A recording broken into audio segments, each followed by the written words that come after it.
بالبداية منشوف شخص اسمه إليوت بيكون عم يعتني بجثة ويجهزها للجنازة وعم يتعامل معها بمنتهى اللطف وبيلتقط لها صورة. بعدين مننتقل لبنت اسمها آنا ويلي بتكون بتشتغل مدرسة بمدرسة إعدادي. بعدين بتروح على شغلها وأول ما بتصل بتلاقي ولد صغير اسمه جاك.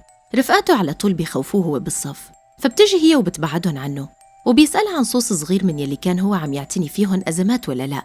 فبتحمله هي وبتبين له إنه هو خايف بس مو أكتر، وبتحاول تهديه. وهي قاعدة بشغلها بيكون واضح عليها إنها متضايقة وعم تعاني من اكتئاب.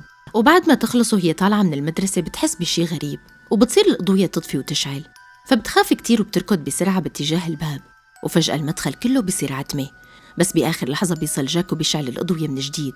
وهي بترتاح وبتطلع هي وياه من المدرسة وبتقله إنه هي رايحة تحضر جنازة مدرس البيانو تبعها، وبتتركه وبتمشي. ولما بتطلع دواها لتاخده بتلاقي إنه الحبوب خلصوا، فبتروح على الصيدلية مشان تجيب علبة جديدة.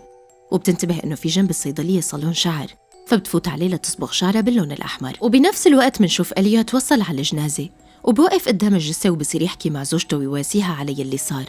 وبتصل أنا وبتعزي زوجته كمان لأنه بيكون هو مدرسها القديم وهو يلي علمها العزف على البيانو. وبتقرب مشان تطلع عليه وبيشوفها إليوت، بس فجأة بتحس إنه الميت عم يتنفس فبتخاف كتير وبتطلع بسرعة من الجنازة.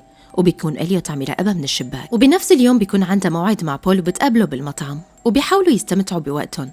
وبتستغرب بإنه هو عم يصرف مصاري كتير، فبيقلها إنه انعرض عليه منصب أعلى بالشغل تبعه، فبتشك هي إنه رح يتركها بعد ما ترقى.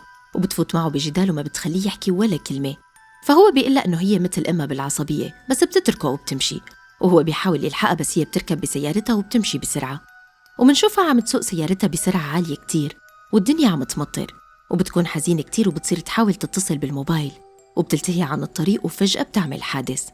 بعدين منشوفها متسطحة على السرير ببيت الجنازة تبع إليوت، وبيكون في جرح براسها وهي لابسة فستان أحمر. وبيقرب منها إليوت وبيبلش يقص الأواعي، بس الغريب إنه منشوفها فجأة صحيت وبيخبرها إليوت إنها تعرضت لحادث وهي هلأ ميتة.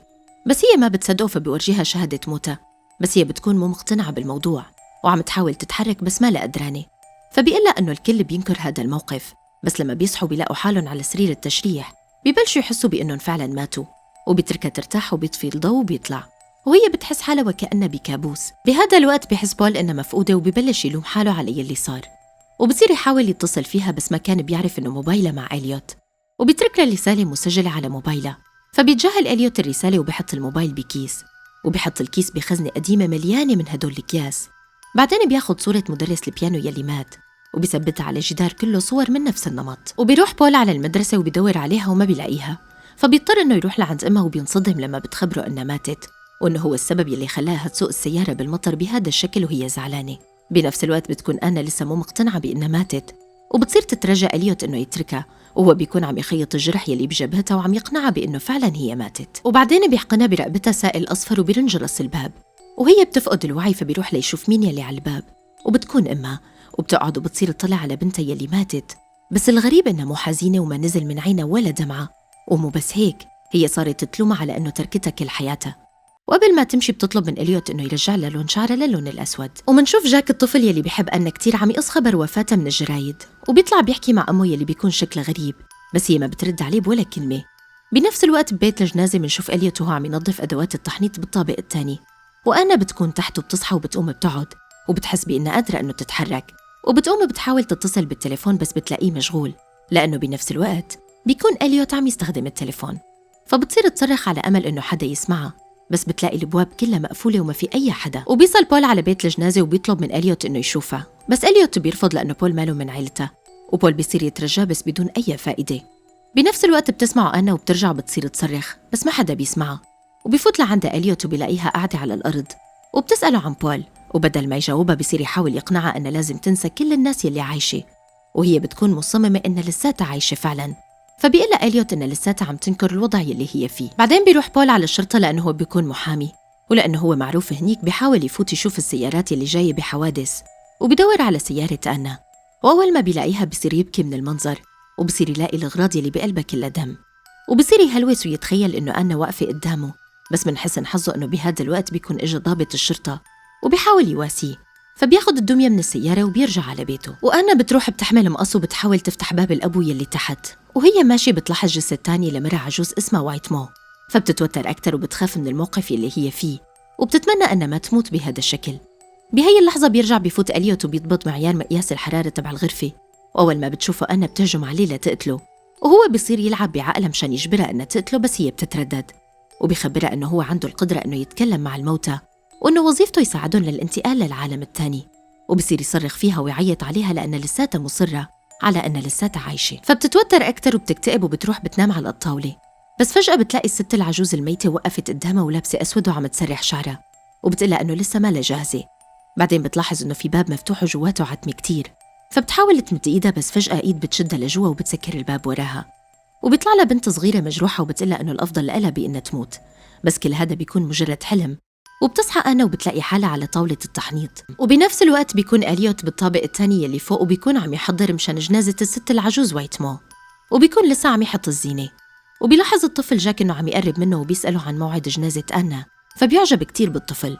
وبيرجع بعدها لعند أنا وبيلاقي كل شي مكسر، فبيعصب عليها وبيسألها ليش عملت هالشي، بس بيلاحظ إنها بتكون مصدومة كتير وبترجع بتسأله إذا هي عايشة ولا ميتة. بنفس الوقت بول لما بيكون عم يغسل وشه بيلاحظ إنه قدامه أنا وماسكة قلبها وعم تدمره، فبيصرخ وبيصحى فوراً، وبيلاحظ إنه الدمية يلي أخدها من سيارتها عم تحرك راسها باتجاهه. بعدين بيجيب لها إليوت فستان الدفن يلي أمها عملت لها إياه، وبتصير تحكي معه، ولما بيطلع من هنيك بتكون هي سرقت مفاتيحه، وهو بينتبه إنه مفاتيحه مو معه، فبيرجع بسرعة مشان يتفقدهم. وبتنتبه إنه رجع، فبتركض بسرعة على المطبخ وبتنسى المقصة على الباب وبتتوتر وما بتعرف وين بدها تروح، وهو بيسمع صوته وبيعرف بأنها لسه ما هربت، وبصير يحاول يدور عليها وهي بتاخد سكينة من المطبخ وبتحاول تدور على أي مخرج تطلع منه. بعدين بتلاقي موبايله وبتحاول تتصل ببول، وبيكون إليوت عم يدور عليها بهدوء، ولما بيرد عليها بول هي بتصير تستنجد فيه، وهو بيعتقد إنه في حدا عم يمزح معه، فبيسكر الخط.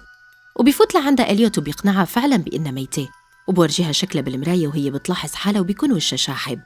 بس الغريب إنه بنفس الوقت بيشوفها جاك وبيلاحظها من الشباك، وبينتبه له إليوت وبيبتسم له وكأنه عم يلعب بعقله.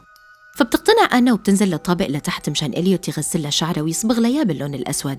بنفس الوقت بتجي مكالمة إنه في شخص تاني مات مشان يجهزه ويحضر للجنازة، وبول بيروح على مكان عمل أنا وبصير يتذكر ذكرياتها ويشوف أغراضها وبيكون حزين كتير، وهالشي بيضايقه أكتر. بنفس الوقت بيكون إليوت مشغول وعم يجهز جثة تانية قبل الدفن، فبتسأله أنا إذا لاحظ على بول أي حزن أول ما شافه، بس هو بينكر إنه شافه أصلاً.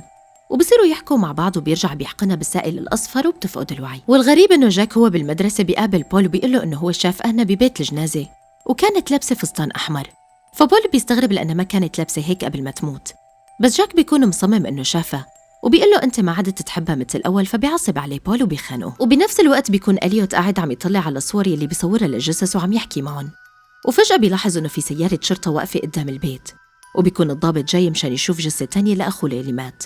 فبيهدى وبيلاحظ الضابط بالصدفة جثة أنا يلي بتكون بوقتها فاقدة الوعي، بس بيحس الضابط إنه راسها كانت عم تتحرك، فبيطلب إنه يتركه شوي مع أخوه.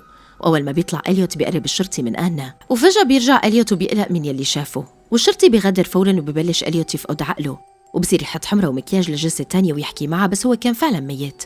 وجاك بيكون لسه شاكك بكل شي صار، وبيروح للجنازة مرة تانية وبيقرب من جثة تانية، وبيشوفه إليوت وبيقول له بإنه هن عندهم موهبة بإنه يتكلموا مع الموتى، وبيقول له إنه أول وحدة حكى معها هي أمه، وبصير يقول له كيف يستخدم هي الموهبة. بس بالصدفة بولو هو سايق بيشوف فستان أحمر مثل الفستان اللي وصف له إياه جاك، وبيتذكر إنه أنا فعلاً كانت لابسة فستان بيشبه هذا قبل ما تموت، فبيروح بسرعة لمكان الدفن وبيلاقي إليوت، وبيكون مصمم هي المرة إنه يشوفها، وإليوت بيمنعه فبيعصب عليه وبيفوت على البيت بسرعة، وبصير ينادي على أنا ويدور عليها بكل مكان لحد ما بيوصل للطابق اللي تحت، بس منلاحظ إنها استسلمت للي هي فيه وقتها وما عم ترد عليه وبتحس إنها فعلاً ميتة. فبيقرر بول إنه يروح على الشرطة ويقول لهم يلي صار، وبيقول لهم إنه لازم يروحوا يدوروا عليها بالبيت، بس ما حدا كان مهتم لحكيه، وعارفانين إنه هو لسه متأثر بموتها. وبعدها بيجهزها إليوت للجنازة وهي بتحكي معه وبتقول له إنه كان بدها حياة تانية غير هي، وإنها تحب عن جد وكان نفسها تعيش مع بول.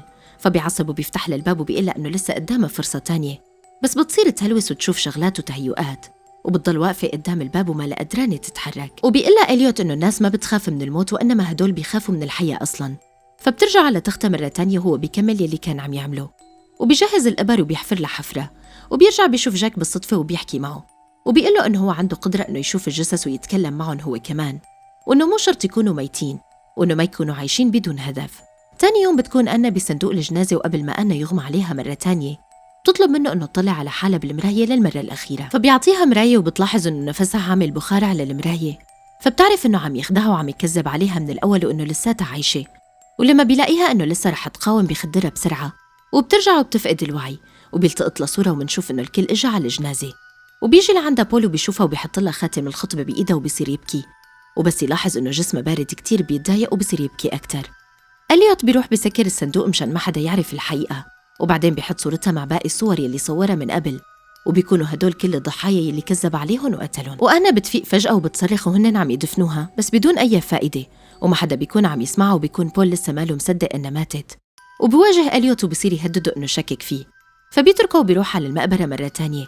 بس بنفس الوقت بيكون الطفل جاك عم يحط صوص بصندوق وكان عم يدفنه وهو عايش. وبيكون بول عم يسوق بسرعة عالية وأنا لسه عم تصرخ لحتى حدا يسمعها، وبول بيكون عم يحاول يلحقها لحد ما وصل على المقبرة، وصار يحفر وبيطلعها وبيصحيها. بعدها بيفيق بول وبيلاقي حاله إنه كان عم يحلم، وبيلاقي إليوت واقف قدامه وهو نايم، وبيكون هو متسطح على تخت التحنيط. وبيقول له إليوت إنه هو مات خلال الحادثة وإنه ما وصل على المقبرة أصلاً. فبيتوتر بول وبينهار، وبالنهاية بيظهر له جاك وبيقرروا يحقنوه بسائل التحنيط. ولهون بتخلص قصة الفيلم. وإذا عجبكن لا تنسوني من اللايك واشتركوا بالقناة وفعلوا زر الجرس ليصلكم كل جديد.